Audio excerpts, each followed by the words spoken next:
My name is Dorothy Martinez, 77 years old. I've lived in my quiet suburban neighborhood for 32 years. 3 years ago, new neighbors moved in next door, a couple named Richard and Carrie Ann Bennett.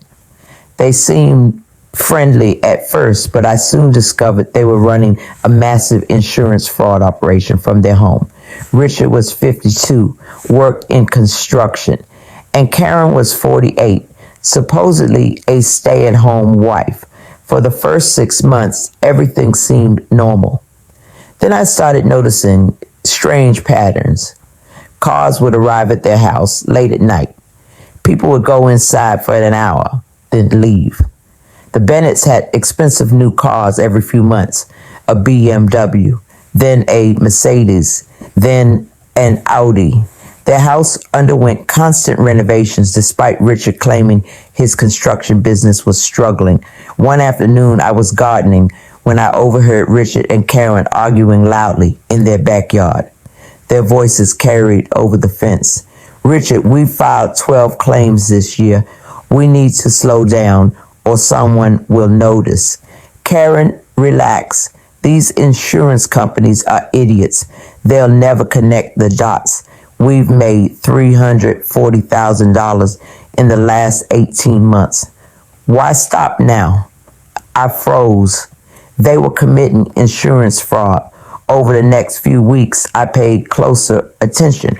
I documented everything, license plates of visitors, times they arrived and left, the new purchases the Bennetts made. I also befriended their trash. Every Tuesday night, I'd wait until the Bennetts put their trash out. Then I'd accidentally knock their bin over while walking my dog.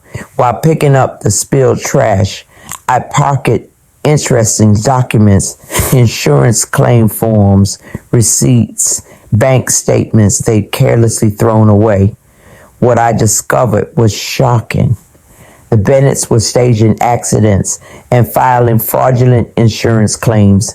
They'd have friends deliberately crash cars and claim injuries. They report fake thefts of expensive jewelry.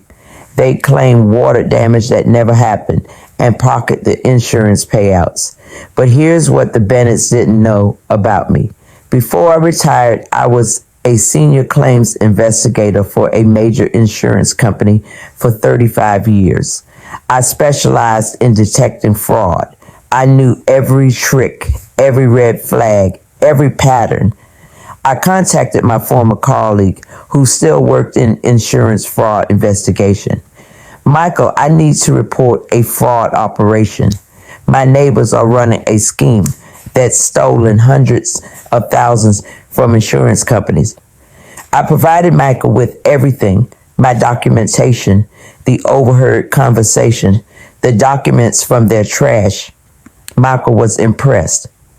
"Dorothy, this is solid evidence. Let me involve the authorities." Within 2 weeks, the Insurance Fraud Task Force launched a full investigation. They discovered the Bennetts had filed 23 fraudulent claims over 2 years, stealing $480,000 from 6 different insurance companies. The investigation also uncovered that Richard's construction business was a front. He had 3 accomplices who would stage accidents, fake injuries, and split the insurance payouts. It was an organized criminal operation. The Bennetts were arrested at their home at 6 a.m. Police also arrested 4 accomplices. I watched from my living room window as Richard and Karen were let out in handcuffs, their expensive cars being towed away.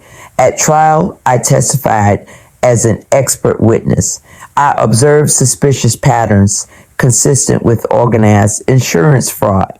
As someone who investigated insurance fraud professionally for 35 years, I recognized immediately what the Bennetts were doing. The prosecution presented overwhelming evidence. The Bennetts had left a trail of fraudulent claims, fake medical reports, and financial records showing unexplained wealth. Richard and Karen were convicted on multiple counts of insurance fraud, conspiracy, and racketeering. Richard got 7 years in prison. Karen got 5 years. Their 4 accomplices received sentences ranging from 2 to 4 years. All their assets were seized: the house, the cars, the renovations. Everything sold to pay restitution to the insurance companies they defrauded. The house next door sat empty for 8 months before being sold at auction. A nice young family moved in. They're wonderful neighbors. I'm 77 years old. I spent 35 years catching insurance fraudsters for a living. When criminals moved in next door and thought an elderly woman wouldn't notice their operation, they learned an expensive lesson. The Bennetts thought I was just a harmless old lady who gardened and walked her dog. They never imagined I was a retired fraud investigator documenting their every move. Richard is now 4 years into his 7-year sentence. Karen is 3 years into her 5-year sentence. Their criminal empire is destroyed, their assets seized, their accomplices imprisoned. And I'm still here in my quiet neighborhood, tending my garden and walking my dog. But now I have better neighbors, honest people who work legitimate jobs and don't steal from insurance companies. Never underestimate an elderly neighbor. You never know who they used to be. Subscribe for more justice stories. Hit that bell icon